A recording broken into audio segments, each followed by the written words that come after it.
Hello everyone, I am Vandana and we are learning computer of class 6 by Coral Publication, and here's a book, Connect with Computer. Let's start chapter number 1 today, which is computer languages and their types. Before starting this chapter, let's move on to chapter Connect.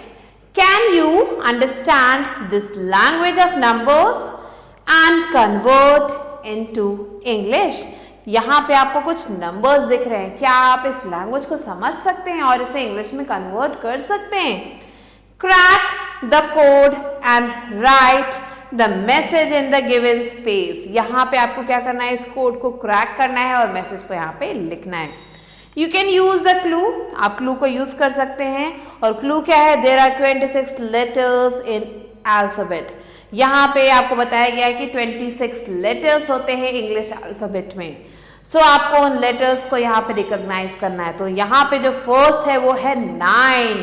तो जब हम करेंगे count, A B C D E F G, A आता है first position पे, B आता है second position पे, C आता है थर्ड पोजीशन पे, ऐसे 9th पोजीशन पे कौन सा लेटर आता है? वो है लेटर I. तो हम यहाँ पे लिखेंगे I. सिमिलरली ये जो बाकी दिए गए नंबर्स हैं, इनको आपको एज अ कोड दिए गए हैं, इन्हें ब्रेक करना है और इसे कन्वर्ट करना है एक सीक्रेट कोड लैंग्वेज में. Now let's move on to the chapter. A generation of computers refers to the specific improvements in computer technology.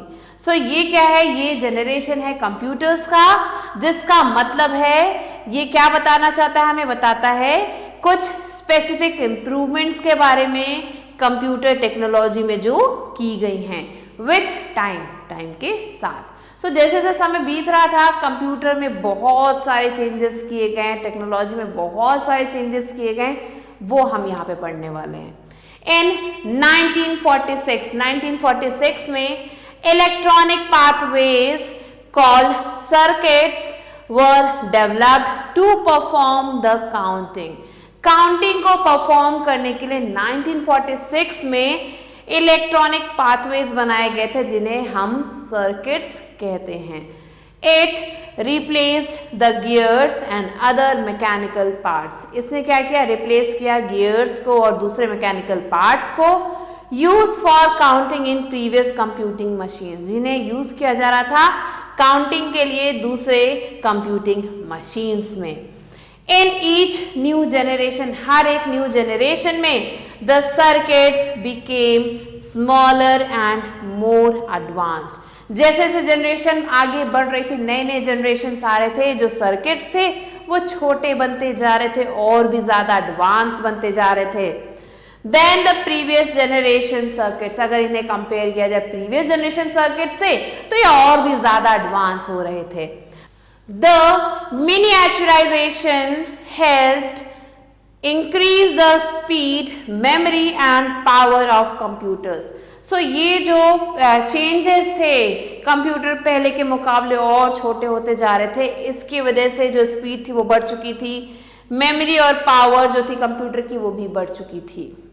There are 5 generations of computers. Computers के आपको 5 generations मिलेंगे, which we shall read before knowing about the programming languages. जिसके बारे में हमें पढ़ना चाहिए कब? प्रोग्रामिंग लैंग्वेजेस के बारे में पढ़ने से पहले. तो इन 5 जनरेशंस के बारे में जानना बहुत इंपॉर्टेंट है. So let us first recall the generations of the computer. तो चलिए सबसे पहले पढ़ते हैं हम जो भी जनरेशंस थे कंप्यूटर्स के, उनके बारे में. That we have already studied in the previous class, जिनके बारे में हम प्रीवियस क्लास में पहले ही पढ़ चुके हैं. तो यहाँ पे हैं जनरेशन ऑफ कंप्यूटर्स और ये हैं उनके फीचर्स. तो पहले आते हैं हम फर्स्ट जनरेशन ऑफ कंप्यूटर के, जो स्टार्ट हुआ था 1942 से 1955 तक. यहाँ पे कौन कौन से फीचर्स थे इसके? These use vacuum tubes for memory and circuitry. So memory के लिए ये वैक्यूम ट्यूब्स यूज करते थे. Punch cards, paper tapes and magnetic tapes were the input output devices. तो ये जो चीज़ें यूज की जाती थी एज इनपुट और output devices. Machine language was use, इसमें मशीन लैंग्वेज को यूज किया जा रहा था. very expensive, huge in size and slow input output devices. ये काफ़ी ज़्यादा महंगे थे, बड़े थे साइज में और काफ़ी ज़्यादा स्लो थे. फॉर एग्जाम्पल यहाँ पे एग्जाम्पल भी दिए गए हैं जैसे यूनियाक, एडवैक and ENIAC.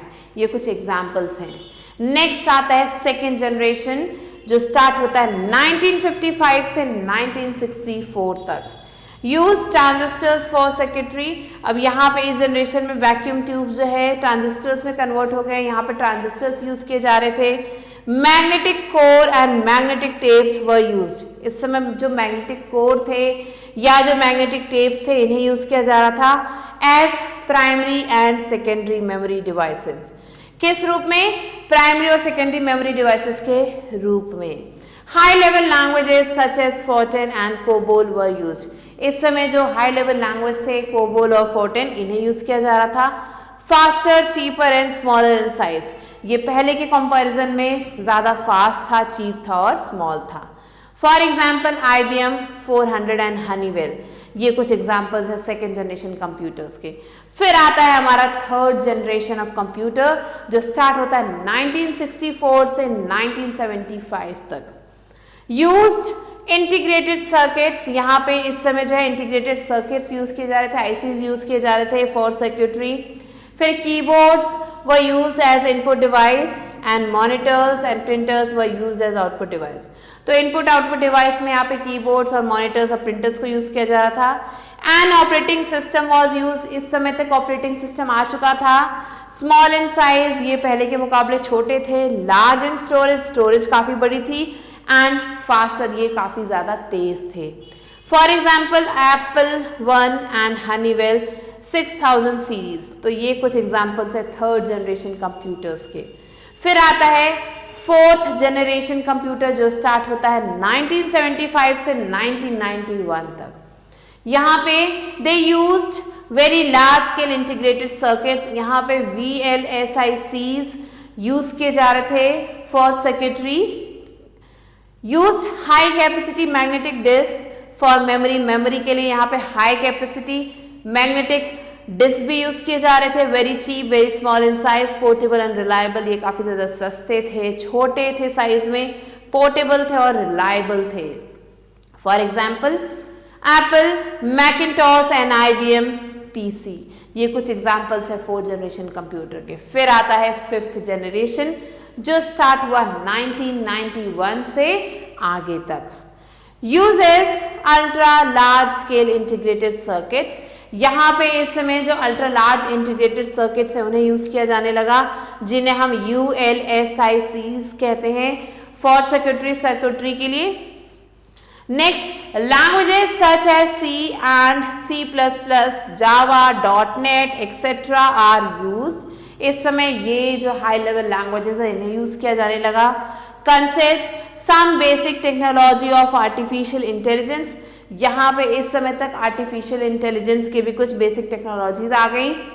For example laptops, MacBook and Chrome books. ये कुछ एग्जाम्पल्स हैं फिफ्थ जनरेशन कंप्यूटर्स के. Now let's learn about programming languages of a computer. Computer के कौन कौन से प्रोग्रामिंग लैंग्वेजेस हैं? A computer is a mechanical device that cannot perform any task by itself. Computer क्या है? एक मैकेनिकल डिवाइस है जो खुद से कोई भी काम नहीं कर सकता. To make a computer functional, अगर आप चाहते हो कि कंप्यूटर को फंक्शनल बनाया जाए, some information or a set of instructions is input into it. तो ऐसे में हमें क्या करना पड़ेगा? कुछ इंफॉर्मेशन को इसके अंदर, कुछ सेट ऑफ इंस्ट्रक्शंस को इसके अंदर हमें डालना होगा. These instructions altogether comprise a program and they further form different computer languages which are known as programming languages. So ये जो instructions है इनमें कुल मिला के आपको जो है प्रोग्राम मिलेंगे जिनको जो है आगे जाके जो है अलग अलग कंप्यूटर लैंग्वेजेस में डिवाइड कर दिया जाता है और इन्हें ही हम प्रोग्रामिंग लैंग्वेजेस कहते हैं.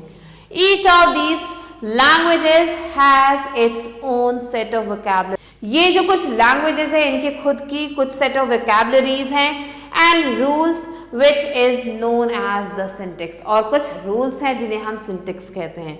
सो यहाँ पे आप देख सकते हो कंप्यूटर प्रोग्रामिंग लैंग्वेजेस को कैसे अलग अलग पार्ट्स में डिवाइड किया गया है। तो पहला है मशीन लैंग्वेज, फिर असेंबली लैंग्वेज, फिर high level language, fourth generation language, fifth generation language. तो ये 5 लैंग्वेजेस है जिसमें हम इसे कैटेगराइज कर सकते हैं। तो चलिए आते हैं मशीन लैंग्वेज पे, जो है first generation language, a computer programming language which is written for the computer's hardware is known as the machine language.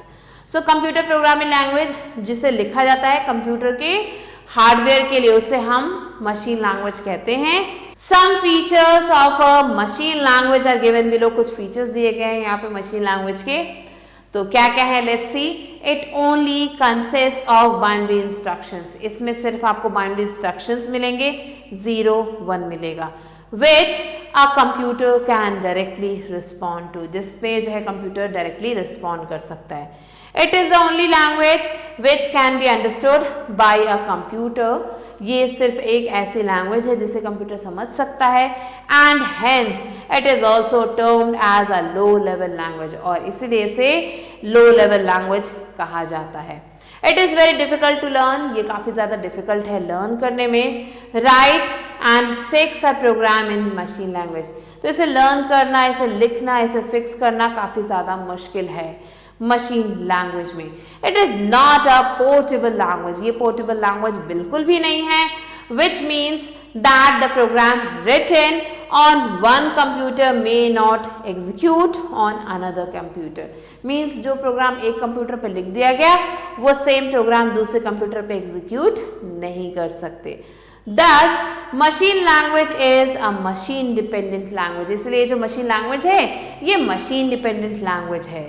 Let's here you can see this is the language that computer understands, binary code of a machine language। आप देख सकते हो 0 और 1 ही यहाँ पे use किए जा रहे हैं। Next let's move on to cyber tidbits। The machine language only consists of zeros and ones। So जो मशीन लैंग्वेज है इसमें आपको सिर्फ 0 और 1 ही दिखाई देंगे, जिन्हें हम बाइनरी डिजिट्स कहते हैं। As the computer can only understand binary digits, क्योंकि जो कंप्यूटर है वो सिर्फ बाइनरी डिजिट्स को ही समझ सकता है। नेक्स्ट आता है असेंबली लैंग्वेज, जिसे हम सेकेंड जनरेशन लैंग्वेज कहते हैं। A lower programming language used in the microprocessors और other programmable devices of a computer is known as the assembly language. So assembly language क्या है, ये एक लो लेवल प्रोग्रामिंग लैंग्वेज है जिसे यूज किया जाता है माइक्रो प्रोसेसर्स में या दूसरे प्रोग्रामेबल डिवाइसेस में कंप्यूटर के, और इन्हें हम असेंबली लैंग्वेज कहते हैं। Some features of an assembly language are as follows, कुछ फीचर्स है असेंबली लैंग्वेज के वो यहाँ पे दिए गए हैं। तो पहला है it uses pattern of letters, ये क्या करता है, पैटर्न यूज करता है लेटर्स का, आइडियाज का और एसोसिएशंस का, कॉल निमोनिक कोड्स, जिन्हें हम निमोनिक कोड्स कहते हैं।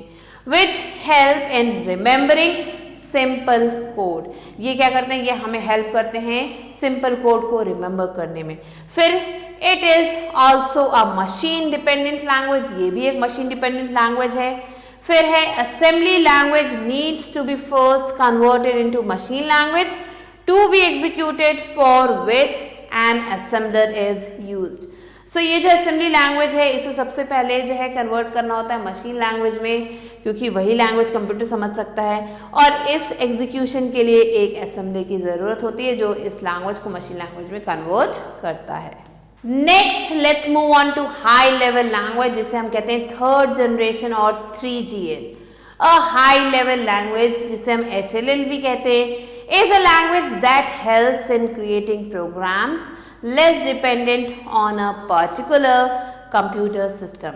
So high level language क्या है, ये एक लैंग्वेज है जो क्या करता है, हेल्प करता है क्रिएट करने में प्रोग्राम्स को जो कि लेस डिपेंडेंट हैं किसी भी एक पर्टिकुलर कंप्यूटर सिस्टम पे। Such languages are considered high level language। ऐसे जो कुछ लैंग्वेजेस हैं उन्हें हम हाई लेवल लैंग्वेज कहते हैं because they are close to the languages a user can understand, क्योंकि ये जो लैंग्वेजेस हैं वो इतने ज़्यादा क्लोज हैं यूजर के कि वो भी बहुत आसानी से समझ सकता है। Some features of the high level languages are given below. कुछ features दिए गए हैं यहाँ पे high level languages के, चलिए पढ़ते हैं. तो क्या है ये? They are easy to learn and write. ये काफ़ी ज़्यादा आसान है learn और write करने में, लिखने में. It is machine independent language and hence is portable. So ये machine independent language है और काफ़ी ज़्यादा portable है. That is a program written on one computer can be executed on another computer. इसका मतलब कि कोई प्रोग्राम जो हम एक कंप्यूटर पे लिखते हैं उसे हम दूसरे कंप्यूटर पे एग्जीक्यूट कर सकते हैं विदाउट मच मॉडिफिकेशन, बिना ज़्यादा मॉडिफिकेशन के. Some examples of the third generation language are, कुछ एग्जाम्पल्स यहाँ पे दिए गए थर्ड जनरेशन लैंग्वेज के, और वो है C++, Fortran, Pascal, COBOL and Java et cetera. So ये कुछ एग्जाम्पल्स हैं थर्ड जनरेशन लैंग्वेज के. नेक्स्ट आता है फोर्थ जनरेशन लैंग्वेज जिसे हम 4GL कहते हैं. और fourth generation language is the easiest of all languages. ये काफ़ी ज़्यादा ईजीएस्ट है जितने भी लैंग्वेजेस हैं उनमें से. For a user to understand, learn and create, जिसे यूजर जो है ईजिली समझ सकता है, लर्न कर सकता है और क्रिएट भी कर सकता है. Some features of the fourth generation languages are given below. कुछ features दिए गए हैं fourth generation language के यहाँ पे, तो चलिए पढ़ते हैं. It is designed to lessen the usage of time, effort and cost of software development. ये कैसे बनाया गया है? इसे ऐसे बनाया गया है कि जो यूसेज है टाइम का, एफर्ट का और कॉस्ट का, किसी भी सॉफ्टवेयर को डेवलप करने में वो कम हो जाए. मीन्स जो है बार बार लोग सॉफ्टवेयर डेवलपमेंट में ना लगे, कम समय में अपना काम कर सके. These languages are commonly used in database programming and scripts. ये जो लैंग्वेजेस हैं इन्हें जो है ज़्यादा से ज़्यादा यूज़ किया जाता है डेटाबेस प्रोग्रामिंग्स में और स्क्रिप्ट्स में. Some examples of fourth generation languages are SQL, Focus and Iris Explorer. सो ये कुछ एग्जाम्पल्स हैं फोर्थ जनरेशन लैंग्वेजेस के. अब आप देख सकते हो यहाँ पे एक एग्जाम्पल दिया गया है, an advanced assembly language program. So ये क्या है? ये एक एडवांस्ड असेंबली लैंग्वेज प्रोग्राम आपके सामने है. Now let's move on to cyber tidbits. Today many languages are a combination of both third and fourth generation languages. आज के टाइम में बहुत सारी ऐसी लैंग्वेजेस हैं जो थर्ड और फोर्थ जनरेशन लैंग्वेजेस जो हैं उनके कॉम्बिनेशन से बनी हैं. For example Java, Python, C++ and basic, ये कुछ एग्जाम्पल्स हैं. नेक्स्ट आता है फिफ्थ जनरेशन लैंग्वेज जिसे हम 5GL कहते हैं. The fifth generation languages R programming languages that contain a graphical और विजुअल इंटरफेस. ये जो फिफ्थ जनरेशन लैंग्वेज है ये क्या करता है? इसके अंदर आपको ग्राफिकल और विजुअल इंटरफेस मिलेगा. To create a program and are use mainly in artificial intelligence. Program को क्रिएट करने के लिए मिलते हैं और इन्हें ज़्यादा से ज़्यादा यूज़ किया जाता है आर्टिफिशियल इंटेलिजेंस रिसर्च में. In these languages, in languages में rather than specifying a set of rules, यहाँ पे जो set of rules है उन्हें specify ना करके an application is built to solve the problem. तो यहाँ पे क्या होता है? एक एप्लीकेशन को बिल्ड किया जाता है प्रॉब्लम को सॉल्व करने के लिए by providing limitations to it, limitations provide करके. For example, Prolog, Opus 5 and Mercury, ये कुछ एग्जाम्पल्स दिए गए हैं. फिर नेक्स्ट आता है language processors. There are some languages that can only be understood by the user and not by the computer, as the computer can only understand binary digits, zeros and ones. So यहाँ पे बताया गया है कि कुछ ऐसी languages हैं जो सिर्फ यूज़र समझ सकता है, कंप्यूटर नहीं समझ सकता, क्योंकि कंप्यूटर को सिर्फ और सिर्फ समझ में आती है बाइनरी डिजिट्स की लैंग्वेज जो शुरू होती है 0 और 1 से. Hence, there is always a requirement to convert such languages into machine language. So यहाँ पे एक requirement बनती है इन लैंग्वेजेस को मशीन लैंग्वेज में कन्वर्ट करने की. लैंग्वेज प्रोसेसर और language translator is design to convert such programs. So यहाँ पे आपने पढ़ा एक लैंग्वेज प्रोसेसर के बारे में या फिर एक लैंग्वेज ट्रांसलेटर के बारे में जो इस तरीके से बनाया गया है कि वो इन लैंग्वेजेस को कन्वर्ट कर सके, इन प्रोग्राम्स को कन्वर्ट कर सके मशीन की भाषा में.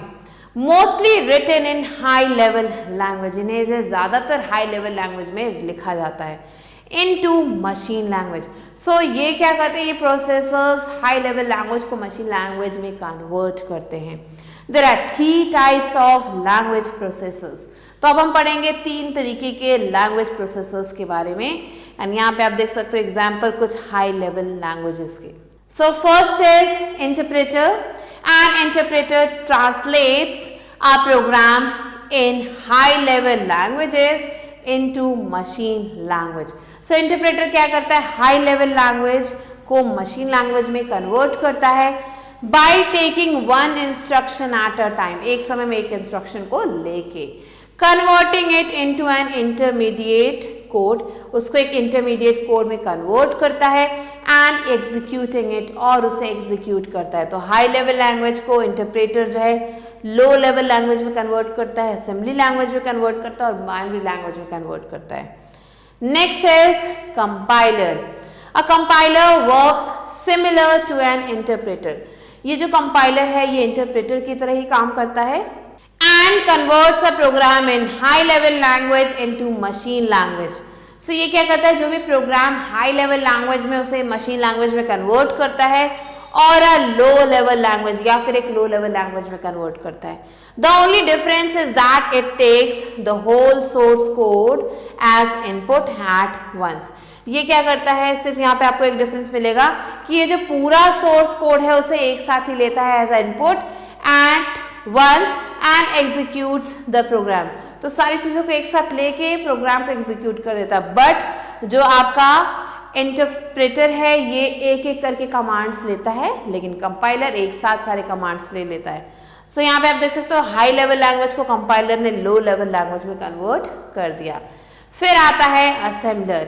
N assembler can only translate the programs written in an assembly language into the machine language.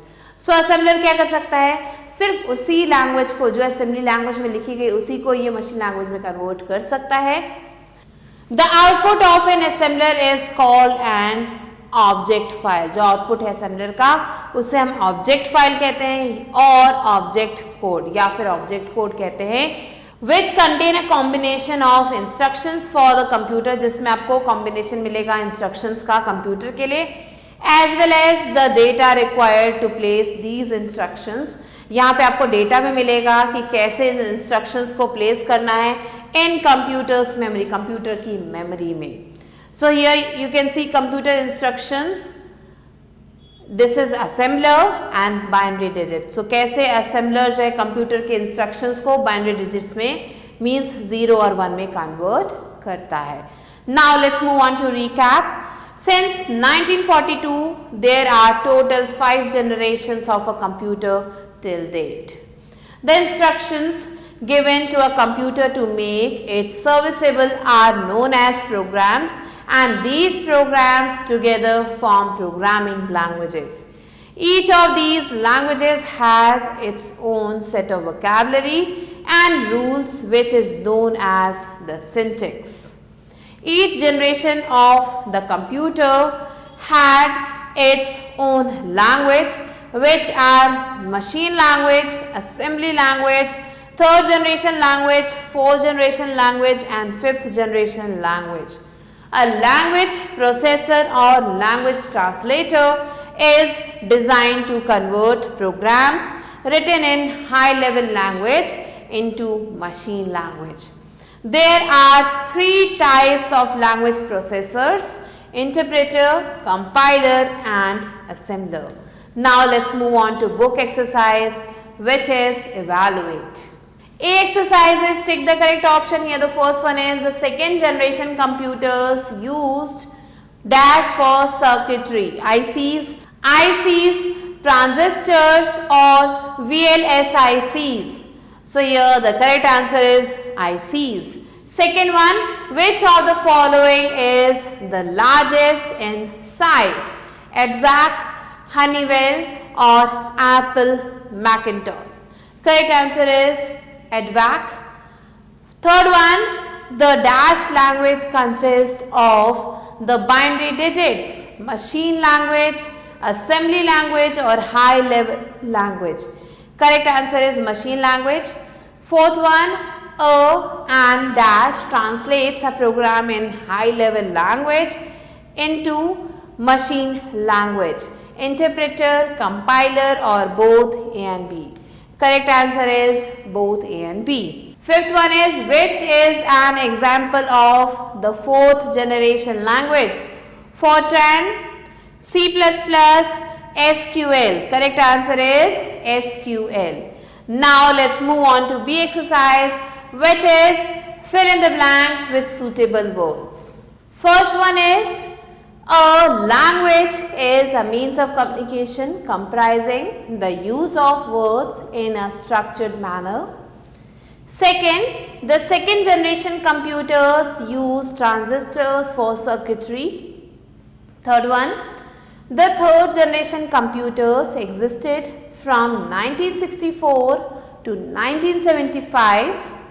Fourth one, the language only understood by a computer are called machine languages. Fifth one, an application is built for the fifth generation languages. Now let's move on to C part, which is right, T for true and F for false statements. First one is, first generation computers were small in size. This is false. Second, a set of instructions is known as a program. True. Third one, assembly language is very hard to learn. This is true again. Fourth one, the third generation languages are non-procedural languages. False. Fifth one is, a compiler works similar to an interpreter. This is false again. So these are the answers. You have to write down the rest of the answers yourself. With this, we have completed the chapter. I hope you understood it. I'll be meeting you soon with a new video and a new chapter. Till then, stay tuned and thanks for watching.